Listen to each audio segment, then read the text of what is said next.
लीजिए सुनिए सर, कि हंसाना भी किसी लियाकत से कम नहीं है। लियाकत कला हुनर, हंसाना भी किसी लियाकत से कम नहीं है, दिल की मेडिकल हिफाजत से कम नहीं है। हंसाना भी किसी लियाकत से कम नहीं है, दिल की मेडिकल हिफाजत से कम नहीं है। मैं मंदिर मस्जिद गुरुद्वारे गिरजा नहीं जाता, मेरा मानना है हंसाना भी इबादत से कम नहीं है। हंसाना भी इबादत से कम नहीं। मैं इब्राहिम अलवी मंच को नमन करता हूं और आप सभी को प्रणाम करता हूं। मित्रों, मेरे साथ एक बड़ी विडंबना है कि मेरा नाम तो उर्दू का है और काम हिंदी का है।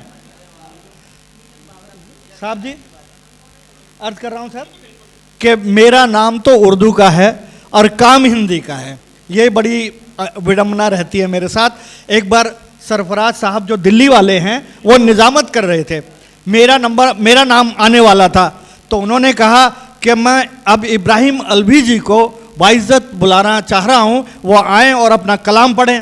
अब मुझे कलाम पढ़ना नहीं आता, तो बड़ी मेरे साथ बड़ी वो हो गई। मैं तो हास्य व्यंग का व्यक्ति हूँ सर, और वो भी हिंदी में। एक बार अभी क्या हुआ कि मैं साइंस का स्टूडेंट रहा हूँ, मेरे मित्र रमेश गौड़ जी बैठे हैं जो बचपन से मेरे साथ हैं। मैं साइंस का स्टूडेंट रहा हूँ।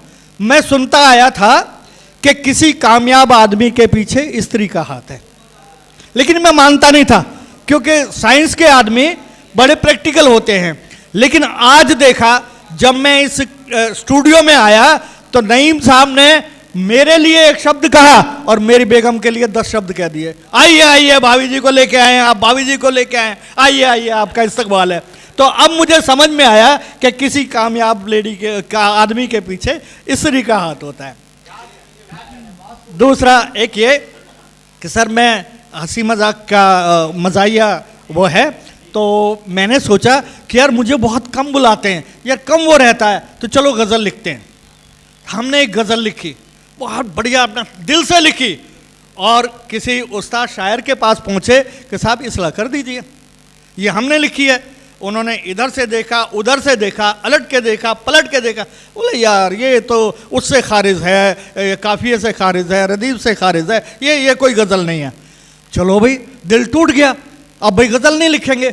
लेकिन 3-4 महीने बाद उन्हीं साहब से फिर मुलाकात हुई। हमने वही गज़ल हूबहू उनको दिखाई, साहब ये किसी बहुत बढ़िया शायर सरफराज साहब की लिखी हुई है, हैं? अब उन्होंने पढ़ा, इधर से पढ़ा, उधर से, मेरे से बोले मियाँ ये गज़ल होती है देखो, बोले मियाँ ये गज़ल होती है देखो। तो हम समझ गए कि भाई गज़ल हमारे बस का काम नहीं है। तो देखिए मैं बताता हूँ कि बड़े बाल, लंबी दाढ़ी, आँख पे चश्मा, ढीला कुर्ता, तंग पजामा, कंधे पे झोला और हवाई चप्पल। तो मित्र बोले इब्राहिम तुम तो बड़ा अच्छा आदमी था, ये गम कैसे गम की छवि बन गया। मैंने मित्र से कहा मित्रों मैं कवि बन गया, मित्रों मैं कवि बन गया। तो अब मैं कवि कैसे बना ये आपके सामने रखता हूं। तो देखिए जरा, कॉन्सेप्ट ये है पुनर्जन्म वाला, कि एक संपूर्ण जीवन पृथ्वी पर बिताकर जब मैं विधाता के पास पुनर्जन्म के लिए पहुंचा तो क्या देखता हूं कि विधाता पुनर्जन्म का प्रकरण चला रहे थे। किसी को मनुष्य, किसी को पशु, किसी को पक्षी बना रहे थे। जब मेरा नंबर आया तो मैं विधाता से हाथ जोड़कर गिड़गिड़ाया, प्रभु प्रभु मुझ पर कृपा कीजिए, मुझे किसी सेठ का कुत्ता बना दीजिए। विधाता बोले मनुष्य बना रहा हूं, मनुष्य बना रहा हूं, गर्व की बात है, और मनुष्य के सामने कुत्ते की क्या औकात है, और मनुष्य की आयु भी कुत्ते से ज्यादा है, मनुष्य बनने में फायदा है। मैं बोला माना प्रभु, कुत्ते की आयु में 12 और मनुष्य की आयु में साल 60 हैं, पर पृथ्वी पर मनुष्य से ज्यादा कुत्ते के ठाठ हैं। कुत्ते के लिए कोठी, कार, बंगला है, मनुष्य मेहनत करते हुए भी कंगला है। तो प्रभु मुझ पर कृपा कीजिए, मुझे तो किसी सेठ का कुत्ता ही बना दीजिए। विधाता जनाब जनाब जनाब, विधाता व्यंग है, देखिए जरा। विधाता समझाते हुए बोले प्राणी तू तो पढ़ा लिखा है, समझदार है, शिक्षित है, ये योनि तो घोटालेबाजों के लिए आरक्षित है। हमको तुझे कुत्ता बनाने में कोई हर्ज नहीं है, पर तेरे खाते में कोई घोटाला दर्ज नहीं है, तो तेरी प्रार्थना स्वीकार नहीं की जा सकती और कुत्ते बनने की फैसिलिटी तुझे नहीं दी जा सकती। जा जा, हाथ से कभी बन जा, खुद भी खुश रह, औरों को भी हंसा। तो जनाब, तो इस तरह से विधाता ने अपना फरमान जारी कर दिया। मेरा मन पहले से और ज्यादा भारी कर दिया। मैं बोला, प्रभु फिर ऐसा कीजिए, मुझे पक्षी ही बना दीजिए, दाना तिनका चुगूंगा, खुले आसमान में पर फैलाऊंगा, पृथ्वी पर प्लॉट बहुत महंगे हैं, पेड़ पर घर बनाऊंगा। विधाता बोले, मूर्ख प्राणी, व्यंग देखिए जरा, विधाता बोले, मूर्ख प्राणी, चिड़िया बनाए तो रेडिएशन से मर जाएगा, कबूतर बनाया तो किसी कबूतरबाज के हाथ लग जाएगा, मुर्गा बनाया तो आदमी से बचकर किधर जाएगा। और आजकल ज्यादातर लोग मांसाहारी होते जा रहे हैं। चील बनाया तो बता तू क्या खाएगा। मेरी बात मान, तू अभी बच्चा है, कभी बन जा, तेरे लिए यही अच्छा है। तो इस प्राणी ने यानी इब्राहिम ने विधाता की बात मान ली, कवि बन गया और कविता लिखने की ठान ली। तभी से कविता लिखता हूं, लोगों को सुनाता हूं, खुद भी खुश रहता हूं, औरों को भी हंसाता हूं, खुद भी खुश रहता हूं, औरों को भी हंसाता हूं। मित्रों, क्या हुआ कि ऐसे तो मैं कवि बन गया, अब मैं कविता कैसी लिखनी शुरू की। भाई गजल के, कविताओं के, मुक्तक के बड़े बड़े प्रोजा थे। मैंने कहा यार यहाँ तो दाल नहीं गलेगी, इनसे थोड़ा उल्टा चलूं तो लोग मुझे देखने लग जाएंगे। तो मैंने उन चीज़ों पे लिखना शुरू किया जो बोल नहीं सकते थे, जिनके ज़बान नहीं थी, जैसे प्याज, नींबू, टमाटर, इन पर मैंने लिखना शुरू कर दिया। तब देखिए ज़रा, मेरी एक छोटी सी वो है, आप सुनिए ज़रा। एक बार दिल्ली में प्याज 60 रुपये किलो, नींबू 100 रुपये किलो और टमाटर 110 रुपये किलो हो गया था। और प्याज गरीब आदमी का खाना है।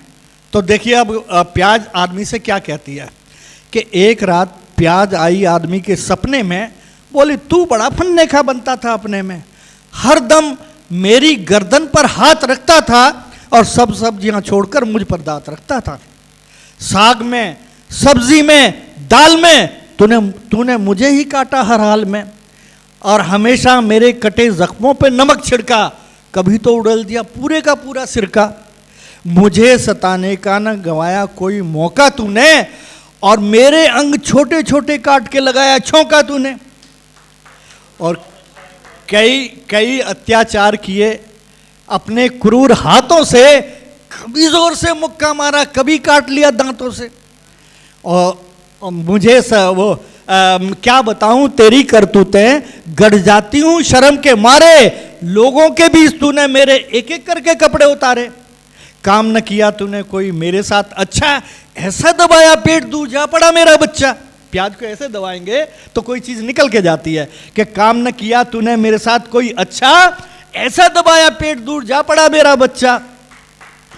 और मुझ अबला पर किए कई अत्याचार, और खीर पूड़ी के सामने तो समझा बिल्कुल बेकार। हलवा पूड़ी में सलाद नहीं बनती, हलवा पूड़ी के सामने तो समझा बिल्कुल बेकार। अब जरा हाथ लगा के दिखा, हिम्मत है तो मुझे खा के दिखा। तो हड़बड़ाकर नींद से जाग उठा इंसान, पत्नी से बोला सुनती हो भगवान, सुबह हम प्याज से रोटी खाएंगे। पत्नी बोली पागल हो, 60 रुपए कहाँ से आएंगे।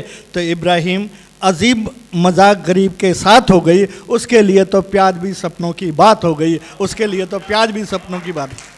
अब देखिए नींबू भाव 100 रुपए किलो। तो नींबू बोला प्याज से, मैं भी तेरे साथ हूं आज से।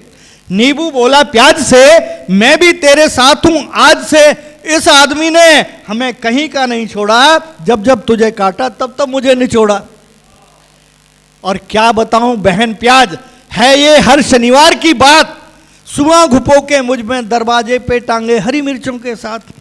अब ये लड़ाई मिलकर दोनों इकट्ठे लड़ेंगे। मुहावरा देखना जरा, कि अब ये लड़ाई मिलकर दोनों इकट्ठे लड़ेंगे। पहले आदमी के आंसू निकालेंगे, फिर दांत खट्टे करेंगे, फिर हो जाएगी अपनी 25-12 पौ। तो तू रहना 60, मैं रहूंगा पूरे 100। दोनों की वार्ता के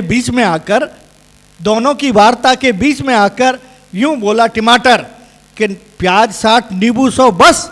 अरे प्याज 60 नींबू 100 बस, मुझे देखो मैं हूं 110। आदमी मेरी जिंदगी से भी बहुत खेला है, इसने हर सब्जी में मुझको पेला है। जब देखता हूं आदमी का मंडी में बुरा हाल, तो मारे खुशी के हो जाता हूं और भी लाल।